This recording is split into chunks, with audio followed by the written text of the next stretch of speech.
Bem-vindos a Real Economy. Esta edição é dedicada às microfinanças na Europa, num contexto ainda muito dominado pelos sistemas tradicionais de financiamento. Fomos até à Roménia ver como os microcréditos podem fazer toda a diferença. Vamos também falar das mudanças tecnológicas criadas para dar resposta às dificuldades no acesso ao crédito bancário nos países da Europa Ocidental. E vamos igualmente ver junto do Fundo Europeu de Investimento qual a melhor forma de aceder aos serviços das microfinanças, estimulando o crescimento.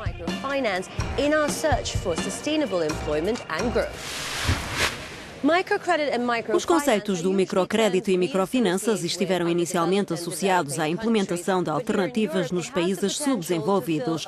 No entanto, trata-se de uma valência cada vez mais comum nos serviços financeiros europeus. Vamos ver como é que este sistema funciona exatamente.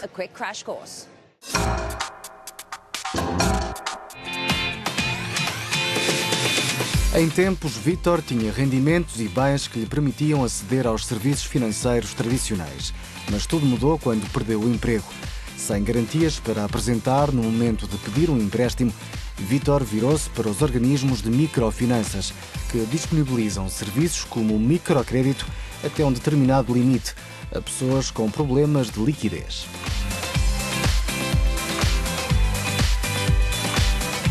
Foi assim que Vítor conseguiu obter dinheiro para continuar a pagar a renda, para voltar a estudar e para eventuais imprevistos. Mas as possibilidades não ficaram por aqui. Ele teve também acesso a outros serviços, como uma conta, poupança, seguros e o envio de remessas. Ou seja, Vítor voltou a dispor de um leque de ofertas que não encontrava na banca tradicional.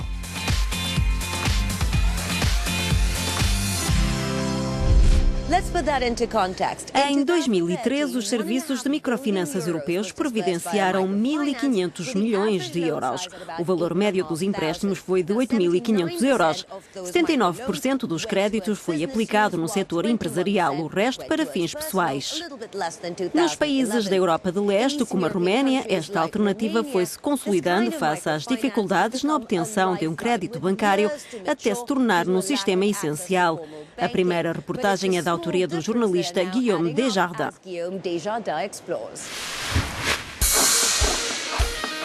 A arte de Rudolf é o violoncelo. Este artesão especializou-se na elaboração destes instrumentos, o que exige naturalmente algum investimento nas ferramentas e na madeira utilizadas. Para lançar a sua atividade, Rudolf recorreu ao microcrédito. Obteve 2 empréstimos, num total de 13.700 euros. Os outros bancos pediam-nos uma tonelada de papéis. Eu tinha acabado de abrir o ateliê e ainda não tinha efetuado vendas suficientes para comprovar a minha capacidade de reembolsar o empréstimo. Mesmo assim, encontramos um organismo de microfinanças que nos deu uma oportunidade. Em 2013 foram atribuídos microcréditos a cerca de 9.000 empresários romenos, num valor médio de 7.000 euros. Os montantes dos microcréditos na Europa Ocidental costumam ser mais elevados, mas aqui há mais pessoas a beneficiarem deste sistema e no mundo da economia real isso pode fazer toda a diferença. Pour les gens qui bénéficient, ont un impact économique important parce que il réussit à survivre, ça c'est le premier. É um impacto enorme para as pessoas que beneficiam do sistema porque isso permite-lhes sobreviver. Esse é o primeiro aspecto. As pessoas têm a oportunidade de ganhar a vida de uma forma correta, podem evoluir tendo à partida muito pouco, podem desenvolver-se profissional e economicamente e um dia podem gerar rentabilidade. Mas o conceito de microfinanças não se resume ao crédito. Reza o ditado que, em vez de dar o peixe, o melhor é ensinar a pescar. É mais ou menos o princípio de alguns organismos financeiros que proporcionam formações e acompanhamento dos projetos. Dumitro é produtor de laticínios. Recebeu 5 empréstimos para modernizar a sua quinta. Fiz formações, algumas foram mesmo organizadas aqui na aldeia. A instituição financeira a que recorri juntou vários agricultores para receber informação sobre os mesmos assuntos. Foi uma grande ajuda.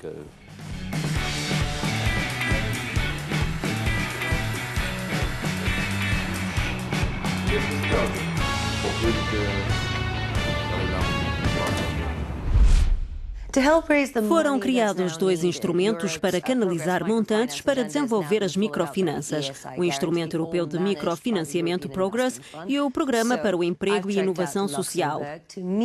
Ambos geridos pelo Fundo Europeu de Investimento, cujo diretor executivo é Pierre-Luigi Gilibert.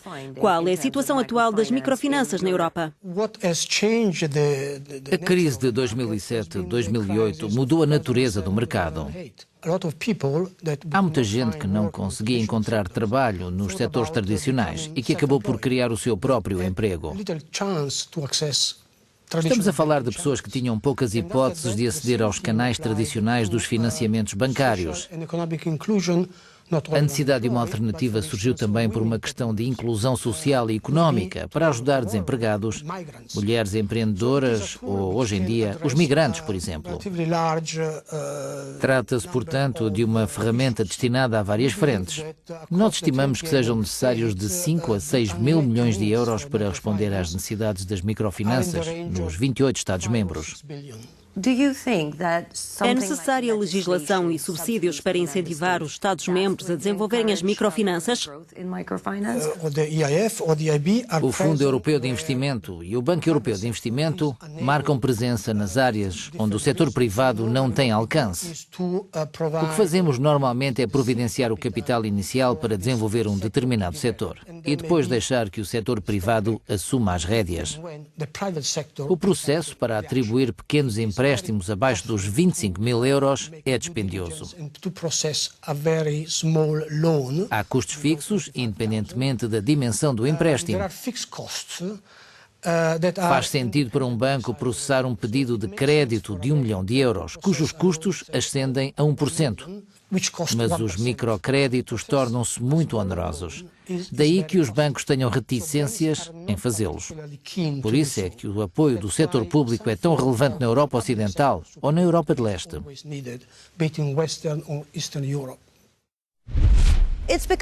Os obstáculos no acesso ao crédito fazem com que cada vez mais particulares e empresas procurem soluções como o financiamento participativo. É um fenómeno que está a mudar a forma como perspectivamos a angariação de verbas e que abre novos caminhos às microfinanças. A jornalista Fanny Goré fez uma reportagem sobre o crowdlending, onde o dinheiro deixa de ter uma dimensão micro.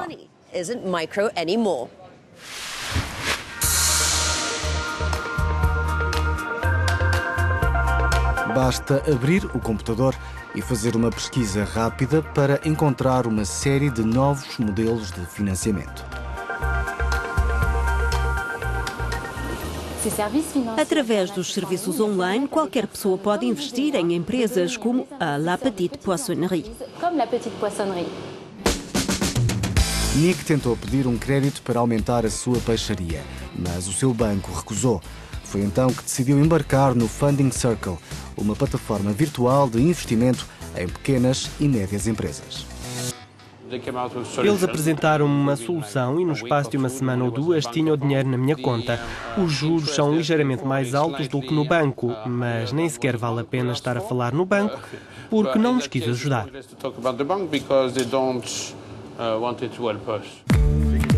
O sistema estabelece um ponto de encontro onde os potenciais investidores podem identificar empresas que pretendam expandir-se.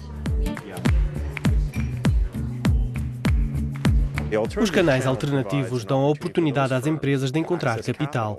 A operabilidade destas novas formas de financiamento é menos dispendiosa do que nos bancos, onde as infraestruturas são as tradicionais. Não deixa de haver riscos. A Funding Circle é regulada pelas entidades britânicas e os clientes têm de responder a determinados critérios para pedir verbas que podem ir de 5 mil libras a 1 milhão. As empresas têm de ter pelo menos 2 anos. Há uma equipa que estuda o processo de crédito e atribui uma nota de risco ao investimento de A a E.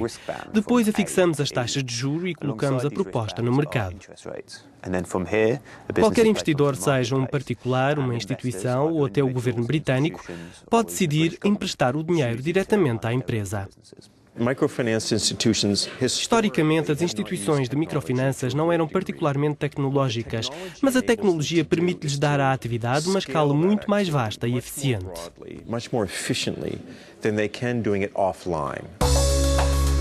A indústria financeira alternativa do Reino Unido é a maior da Europa.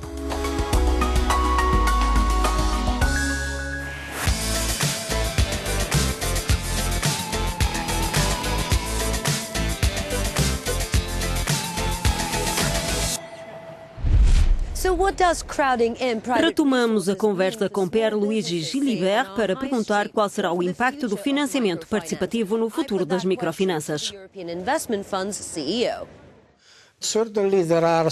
É verdade que existem vários sinais que indicam que estas plataformas de crowdlending, de empréstimos participativos, se vão tornar cada vez mais importantes.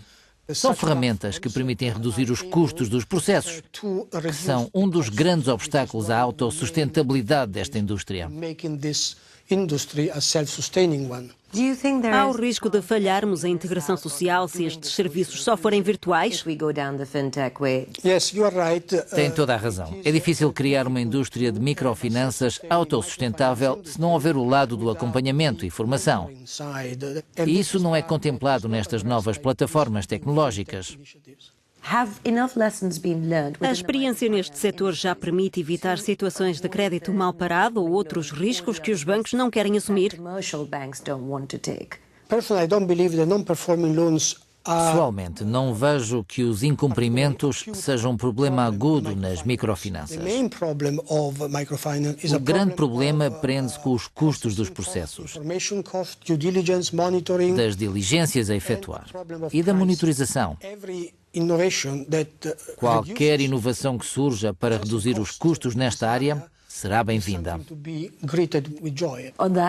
É a nossa conclusão. Obrigada por nos ter acompanhado. Até breve.